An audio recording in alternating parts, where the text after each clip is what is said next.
Hola, bienvenidos al podcast del proyecto Europeans Against Fake News. Mi nombre es Monse y trabajo en una asociación juvenil llamada Backslash en España. Vamos a hablar en el podcast de hoy con jóvenes que han participado en el taller que realizamos en el Colegio María Auxiliadora del CMSI. Con ellos trabajamos herramientas y diversas fake news y les enseñamos a detectarlas y cómo evitarlas en su día a día. También hablaremos en el podcast sobre el euroescepticismo y cómo esto puede afectar, estas fake news sobre el euroescepticismo pueden afectar a nuestro día a día.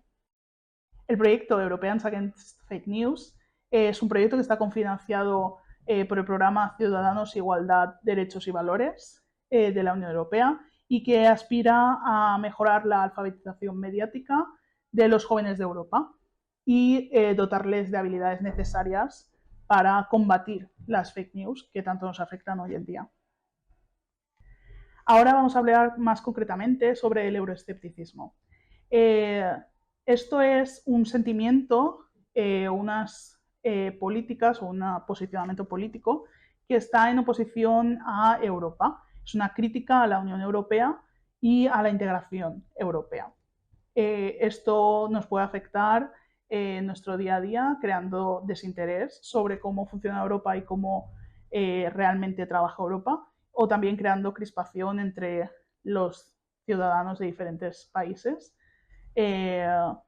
dando informaciones falsas sobre cómo Europa aplica sus leyes o sus proyectos.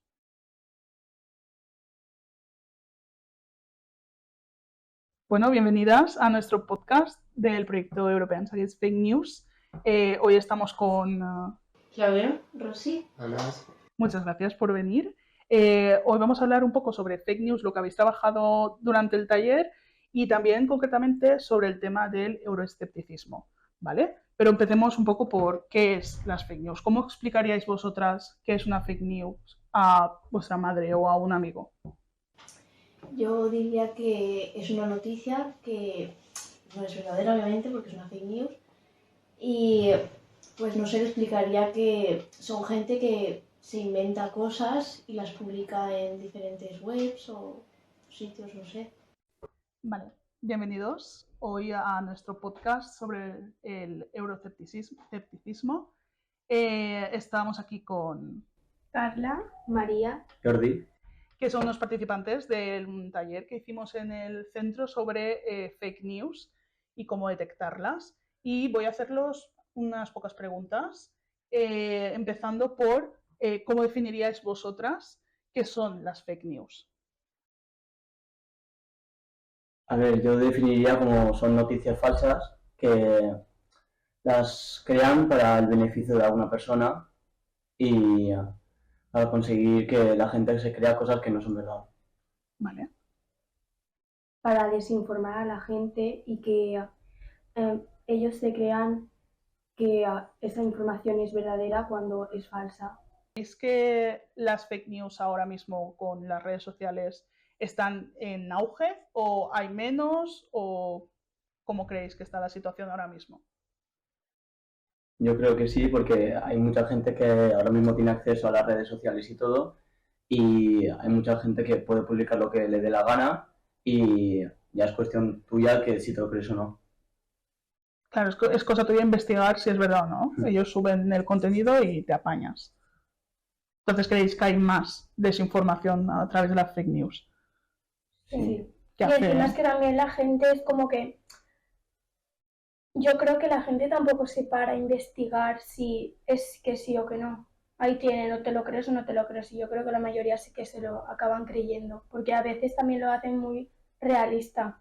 Por ejemplo, cuando te llegan mensajes de compañías de telefonía y es que no sé, por ejemplo, eso, que a lo Te mejor ofrecen algo que una no oferta que no es verdad, entonces tú aceptas y luego te sí, han engañado. un fraude. Vale, sí. Y también, por ejemplo, también te intentan quitar dinero de tu cuenta por lo que sea, consiguen tus datos y Es como que utilizan noticias falsas o anuncios falsos para conseguir algo de ti en su beneficio. Sí, muchas veces, pues, por gracias de a lo mejor del banco que estés, que te envían un mensaje para que aceptes la compra, pues a veces te das cuenta por eso, porque si no, pues... Bueno, bienvenidas a nuestro podcast de Europeans Against Fake News. Hoy vamos a estar hablando un poco sobre el taller que hicisteis sobre fake news y cómo detectarlas, y concretamente un poco también sobre el tema del euroescepticismo, ¿vale? Pero vamos a empezar por lo básico. Si me tuvierais que explicar qué es una fake news, ¿cómo lo haríais? Yo creo que son noticias que hacen las personas falsas, que son falsas y a veces lo hacen pues para hacer daño a otras personas, porque si dicen, por ejemplo, un futbolista, dicen que se ha aprendido algo para que vaya más rápido o corra más rápido, a lo mejor a eso le afecta mucho a su carrera y hace que todo lo que ha conseguido, pues que lo pierda todo. Algo como que manche esa... Sí. Y a veces, pues, son como para reírse o algo, no sé. O para burlarse de gente Sí, también, para... ¿no? A veces.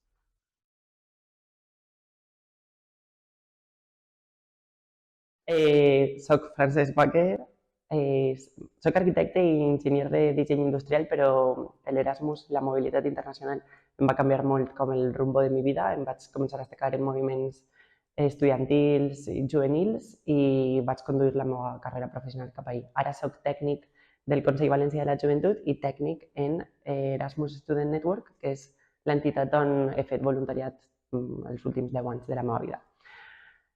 Aleshores, bueno, que treballe en persones joves tot el rato. Els meus jefes són persones voluntàries que dediquen el seu temps voluntàriament a una causa, a una entitat o un col·lectiu.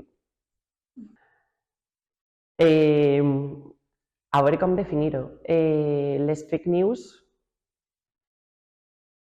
són falses informacions que es donen amb un objectiu concret, jo crec, per a realment convèncer o posicionar a la població en certs aspectes.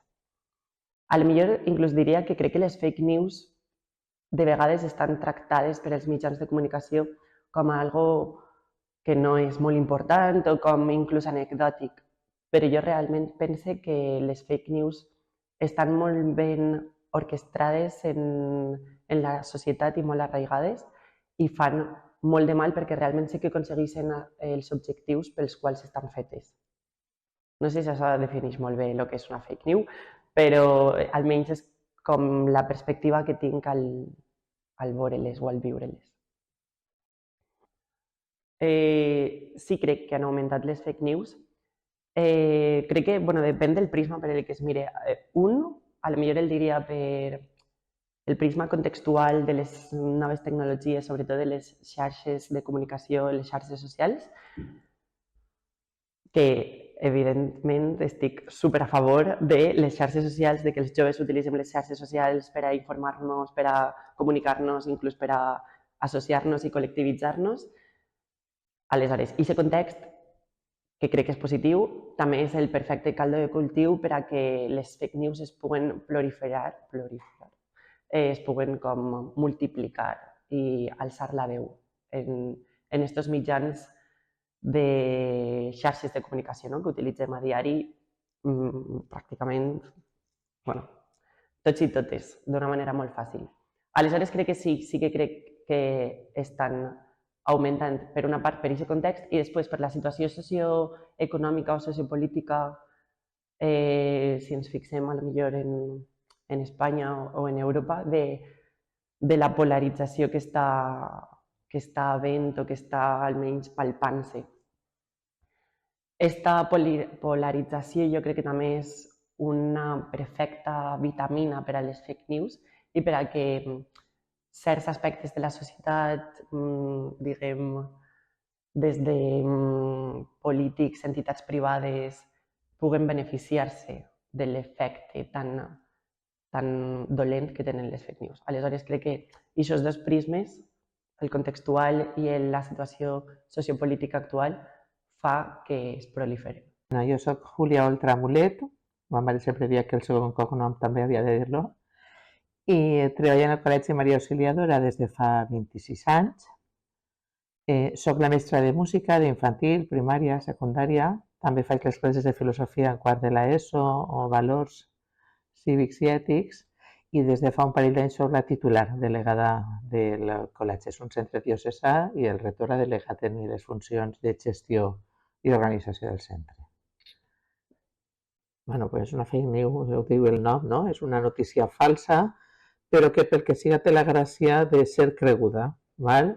És falsa, però és bastant impactant com per a pensar que això és possible, és real, perquè, i a més que estan avisant-te d'algo que és perillós per a tu, i per això impacta.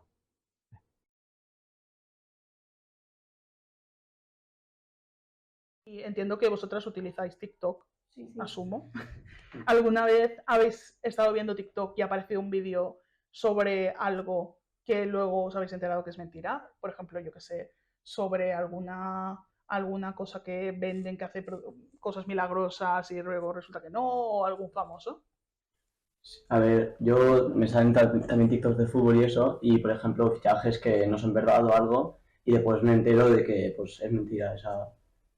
Y cuando os saltan estos vídeos, ¿vosotros qué hacéis? Yo, por ejemplo, no me lo suelo creer a la primera, pero si después veo otro y tal, pues ya me lo empiezo a creer más. Yo no suelo buscar si es verdad o es mentira. Yo Bueno, pues, pero da ahora igual. tenéis las herramientas, ¿no? Para hacerlo.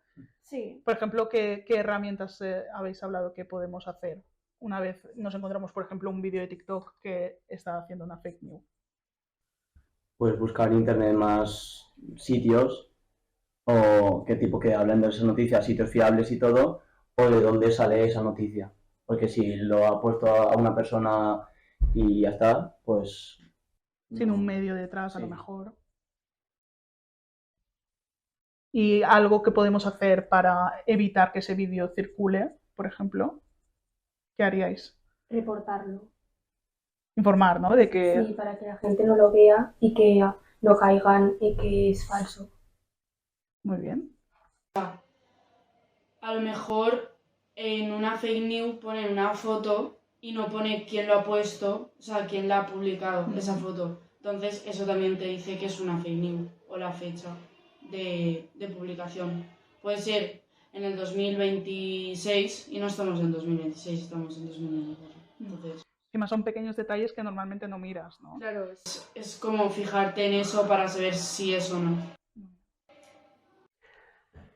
Em venen exemples de la vida política, la veritat. Una manera per a detectar a la millor els fake news és sobretot intentar veure la font, no? El rotllo, qui m'ho diu? I si són dades, normalment el diuen de quina font o de quin estudi, o inclús quan posa una font d'un estudi X, també qüestionar-se aquest estudi d'on ve o quina ha sigut la intenció d'haver fet aquesta anàlisi. No sé si es poden dir les que em venen al cap, perquè estan connectades en vida política de partits polítics, però, no sé, les coses com que la dona del president és una persona trans, que dic, em sobta, no? I de repente sí que s'utilitza inclús en premsa, s'utilitza en el propi Congrés dels Diputats, que dic, qué pena que la Casa de la Soberanía Nacional tenga este tipus de debats. Bueno, és que inclús si ho fora, és com, què està passant, no? Rollo, perquè és un foco, perquè no es parla de les problemes reals de la població i s'utilitzen aquestes coses. Som de clickbait, no? Perquè de repente és un vídeo de TikTok o un Reels en Instagram que és fàcil de posar de X polític atacant-se d'una manera com a lo millor insolent o descarada, i això és el que triomfa, i això és el que arriba. I és com, pues just això és el que damunt segurament és mentira o té una rellevància política innecessària o important, però que sí que condiciona el viratge del espectador. Habéis estado trabajando diferentes herramientas que podéis utilizar para detectar fake news, ¿no? Si tuvierais que elegir 3 que creéis que son importantes, ¿cuáles elegiríais? ¿De qué? De herramientas para detectar fake news. Yo elegiría la de buscar información en sitios oficiales. Yo creo, yo usaría eso. Ok, siga. Bueno, yo elegiría lo de ver si la foto es real o no. Se han editado la foto, ¿no? Sí. Sí, y el lenguaje que utilizan también, porque algún artículo que hacen, por ejemplo, puede ser, formal y a veces cuando es falso ponen palabras que hacen que no sea, que sea informal. Sí, que no son como muy técnicas a lo mejor, ¿no? Y muchas veces también nos encontramos titulares que son muy rimbombantes de la forma del lenguaje que utilizan, ¿no? Y que hacen que hagas clic y luego a lo mejor es más factible que sea una noticia falsa, ¿no? No és fàcil, val? Perquè d'entrada solen tocar-te un àmbit que te preocupa. Llavors el que faig és, quan m'entra una notícia que em preocupa o que pense que pot ser no siga actual, vale? La fique en un cercador i busqui aquesta notícia i de vegades veus que són notícies que fa 10 anys que estan circulant o són notícies que no són tal qual l'he denunciat, vale? Llisco un poquet sobre la informació. He de dir que això ho faig des de fa poc de temps, perquè al principi, quan apareixien aquestes notícies, el primer que feies era un poc alertar a la família. Mira que han avisat això. I immediatament, pues, per sort o per desgràcia, tinc famílies que s'hi dediquen al món de la informàtica i ens diuen, això fa 5 anys que funciona. Llavors vaig aprendre com cerciorar-me de que una notícia era real o no. Un exemple en el meu cas, en SN el que fem, normalment no, el que fa SN és acollir a les persones, als estudiants internacionals que venen a les nostres ciutats, no? I generar activitats de debats, activitats socioculturals o d'oci, lúdiques o el que siga. És cert que n'hi ha un compendio de multiculturalitat, que dit així és com que guai, però per altra banda també hi ha moltes coses molt desprotegides. I jo he notat en els últims anys que la islamofòbia, es diu en valencià, no sé, ha proliferat molt.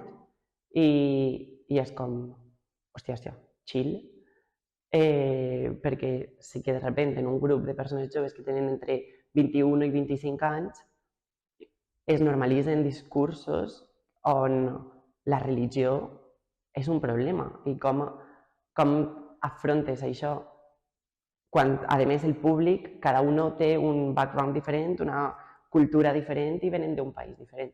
Aleshores, això sí que ens ha tocat com confrontar-ho i jo crec que a través de la pedagogia el que n'hi ha que fer és dir-ho, fer-ho i corregir-ho. Perquè a aquesta persona potser mai li han dit tio, això és un comentari o és un comportament que ataca a una persona per una religió i no es pot fer, o almenys en la societat en la que vivim s'ha de assenyalar no a la persona que és diferent per tu, sinó a l'atac d'odi que tens contra aquest propi col·lectiu.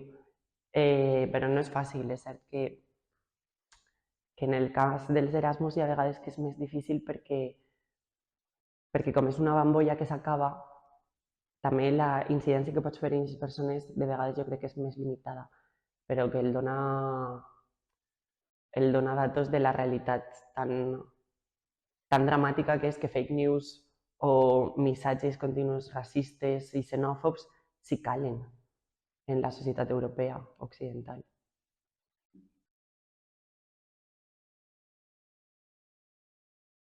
Concretamente, en este podcast vamos a hablar sobre el euroescepticismo, que quería preguntaros a vosotros qué creéis que es el concepto, qué implica.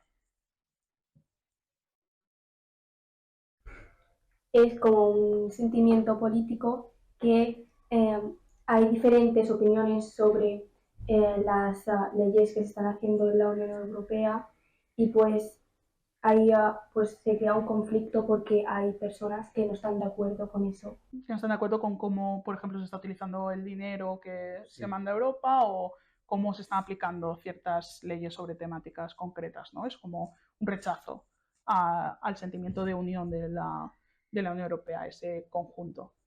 Vale. Y teniendo esto en cuenta, ¿cómo creéis que esto puede afectar a las personas que, o sea, si se publica algo que es falso sobre una decisión que ha tomado Europa, ¿cómo creéis que esto puede afectar a la gente del día a día?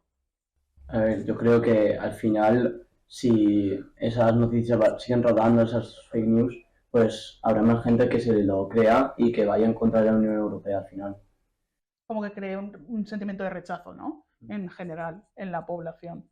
Sí, por diferentes opiniones que la gente pues tiene, porque por ejemplo en los partidos políticos hay dos que son literalmente blanco y negro, porque son opiniones distintas. Entonces, si hay como una noticia sí, falsa o una noticia falsa, entonces la gente que a lo mejor les parece bien, pero luego hay otra que no les parece bien y eso pues crea conflicto. Crea ¿no? roce, ¿no? Crea conflicto entre el momento de decisiones legales y tal, ¿no? Muy bien. ¿Cómo creéis que generar noticias falsas puede afectar en este caso en concreto? Por ejemplo, hemos estado viendo noticias, un ejemplo de noticia falsa sobre este tema es que una noticia decía que Europa estaba a favor de que se hiciera, o sea, que existiera la violencia, o sea, que se utilizara la violencia en las manifestaciones con todo el tema del independentismo catalán, las elecciones de referéndum y tal, ¿no? La noticia decía que Europa abogaba a favor de que hubiera violencia. ¿Cómo creéis que esta noticia, que es falsa, puede afectar a alguien que lo está leyendo en su casa? ¿O que le puede generar? Pues yo creo que a lo mejor si va a alguna manifestación y como él ha leído que la violencia, o sea, Europa está a favor de la violencia en las manifestaciones, pues él o ella utiliza la violencia y a lo mejor la gente pues sigue utilizándola, entonces pues como que afecta más. Queda un conflicto, ¿no? Como que la gente va con una Sí. predisposición. Claro. Y no es como, o sea, la utilizan sí o sí, porque ellos lo han visto y dicen, pues yo también no voy a ser menos y pues la utilizan, creo yo. Claro, es como que creas ese sentimiento de crispación. Claro. A lo mejor luego ibas a la manifestación y estaba todo bien, pero ya has inculcado un poco la violencia. Jo crec que afecten a les persones joves, a la societat en conjunt. A les persones joves a lo millor és com perquè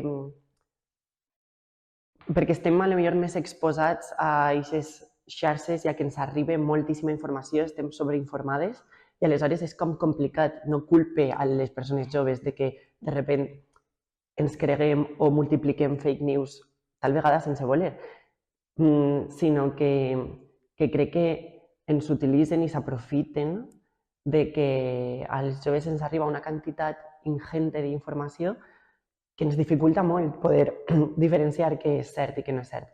I també les persones joves crec que estem més en un procés de creació de la nostra, des de la nostra personalitat, perspectiva política, anàlisi crític, estem en un procés com més a flor de piel, per així dir-ho, i aleshores crec que és molt, molt, molt perillós que en persones molt joves, com poden tindre des dels 14 a 16 o de 16 a 18, que realment siguem com l'objectiu de la diana de les fake news de grans corporacions, grans com ideals polítics que se'ns vulgui inculcar i crec que estem molt desprotegides en aquest aspecte. Si una fake news cala en un col·lectiu de persones joves que tenen 16 anys, l'evolució d'aquestes fake news que moltes vegades estan vinculades a discursos d'odi i aquests aspectes poden evolucionar d'una manera molt dolenta en el futur a curt plaç i a mig termini també. ¿Y creéis que hoy en día esas noticias falsas afectan a la sociedad? Yo creo que sí, porque como he dicho ya antes, que puede llegar a hacer daño a algún futbolista o algún conocido en las redes Mm. y puede crear alguna serie de odio hacia esa persona. Crec que hi ha una mala intenció a l'hora d'anunciar una idea o una notícia. Pot ser n'hi hagi notícies falses, ¿vale? Però pense que n'hi ha una mala idea a l'hora de proposar una idea o una notícia i fer-la de forma que per la por ens faci reaccionar. No sé si n'hi ha més notícies ara que farà 2 anys, però és cert que ara és més fàcil que se propaguen, perquè tots llegim molt més i es manegem molt més per les xarxes. A mi m'agrada que digues lo de joves perquè jo pensava que això era una qüestió de majors, perquè antigament tot allò que apareixia escrit en un paper, tot el que venia en un diari era veritat, no? Hasta que aprens o parles de que, no? Que cal qüestionar-se i que la visió de la persona que l'escriu pues, té molt a veure amb allò que conta. I amb els joves passa el mateix, però munten l'agreujant de que venen acompanyades de moltes imatges, de vídeos, i això està dirigint molt el pensament dels nostres joves. Jo que treballo en xiquets més menuts i arribo a treballar en adolescents de quart de l'ESO, que alguns tenen 15, 14, 16 anys, veig que s'està radicalitzant molt el pensament. Són xiquets que venen de famílies potser més liberals o menys, ¿vale? Però solen ser famílies bastant comedides o amb idees molt clares i veig que els seus fills estan traient unes idees que no s'assemblen gens a les dels pares.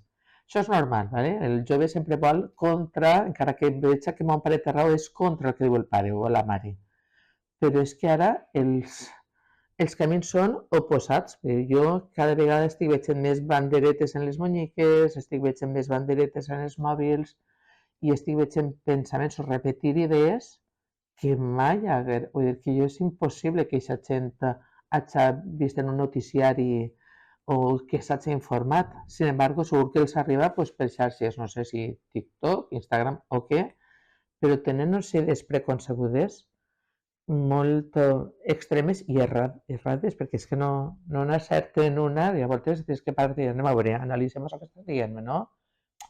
És fàcil parlar en ells, però me fa por que quan no n'hi ha un adult que pugui ajudar-los a parar-se i reflexionar, puguen actuar d'una forma bastant irracional. ¿Vale?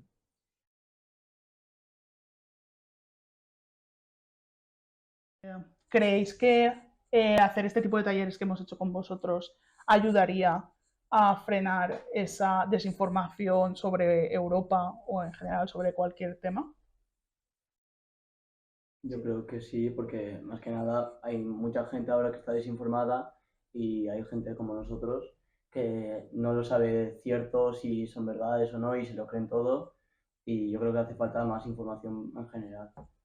Ya no sea solo para jóvenes, sino Sí. en general para la población, ¿verdad? Y también que nos han ayudado a saber detectar una fake news para pues que no nos estafen.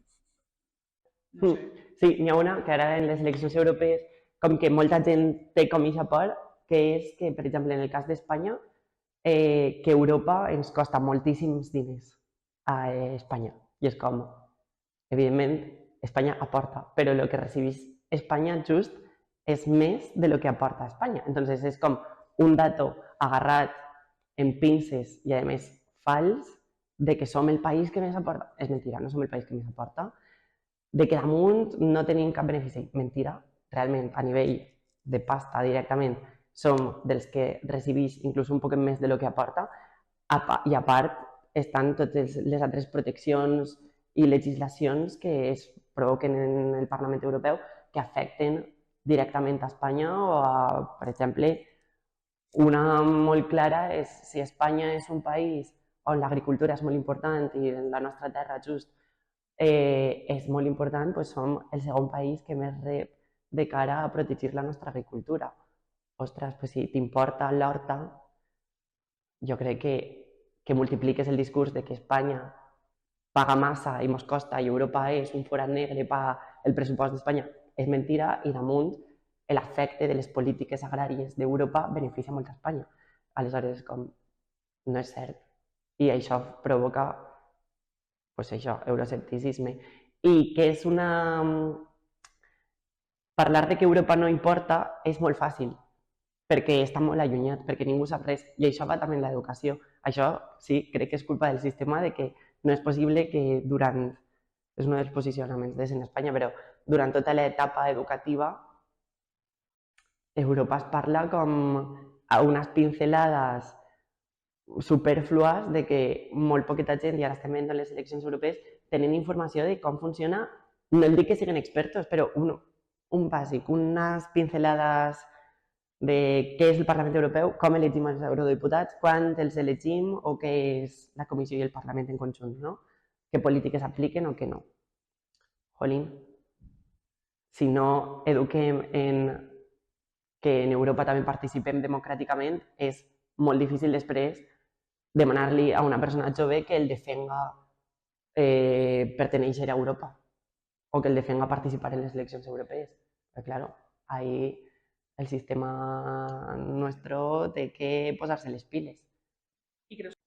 Evitar les fake news, no ho sé, perquè això funciona, això és el poder, això són els diners, les fake news les creen els diners, val? I els diners són els que compren els diaris, compren les cadenes de televisió, compren els mitjans de comunicació. Jo crec que hem d'educar persones íntegres, per a que encara que tinguin diners i arriben a llocs de poder, continuen sent persones íntegres. No ho sé. La veritat és que jo només penso en futur, ¿vale? Perquè sé que el present és complicat, és molt difícil que jo actuï contra això, sí que és de veres que puc no sumar-me a això i això restarà poder a qui plantejar. Però penso que la nostra funció com a mestres o com a formar part d'un equip docent es tracta de formar esperit crític i formar persones íntegres, que siguin reflexives i que siguin conseqüents amb allò que pensen i allò que diuen. Jo crec que l'educació serveix només per això, perquè si jo plantege una actitud o si jo plantege una idea, sé que això es tornarà en contra meu, perquè per la mateixa idiosincràsia de l'adolescència, allò que diu la mestra no. Sin embargo, és cert que serveixes o servim com a element que denuncia. Quan tu planteges als joves, heu vist el noticiari d'avui o avui ha aparegut que, o avui, no sé, la notícia esta bèstia d'enviar vaixells de les forces armades a les costes d'això. Pues, possiblement, jo quan ho vaig sentir ahir per la vesprada vaig dir res més que vaig dir la persona que ha dit això no té 2 dits de coneixement, però aquestes criatures de 15-16 anys que senten això pensen, doncs clar, perquè així no pensen més enllà, vull dir, es queden en una lectura molt lineal. Què poden fer? Pues senzillament traure damunt la taula o ser capaços, no tindre por de traure a l'aula allò que vegem en un noticiari, en una notícia que vaig a formar. No es tracta d'adoctrinar ni de dir-li al jove això no ho has de pensar. Senzillament de dir, esta és la notícia, analitzem-la. ¿Vale? Dime per què estàs a favor, jo te puc dir, si vols te dic què me pareix a mi. Sempre des de respecte. Jo te puc dir el que jo crec, si tu vols. Però dis-me què creus tu d'això i per què ho creus. I quan els dius per què, i enseguida els fiques exemples o fiques qüestions que es toquen més la pell, perquè clar, enviar a un vaixell de l'exèrcit a Mauritània, no sé.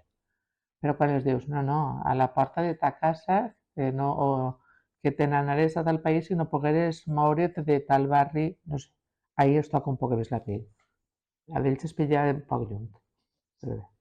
Y hasta aquí nuestro podcast sobre fake news y euroescepticismo. Queremos agradecer la participación de los alumnos del Colegio María Auxiliadora del HMSI por participar en el taller, pero también por participar en nuestro podcast y contarnos un poco más su visión sobre las fake news y demostrarnos que ya están hechos unos expertos en detectarlas y evitarlas.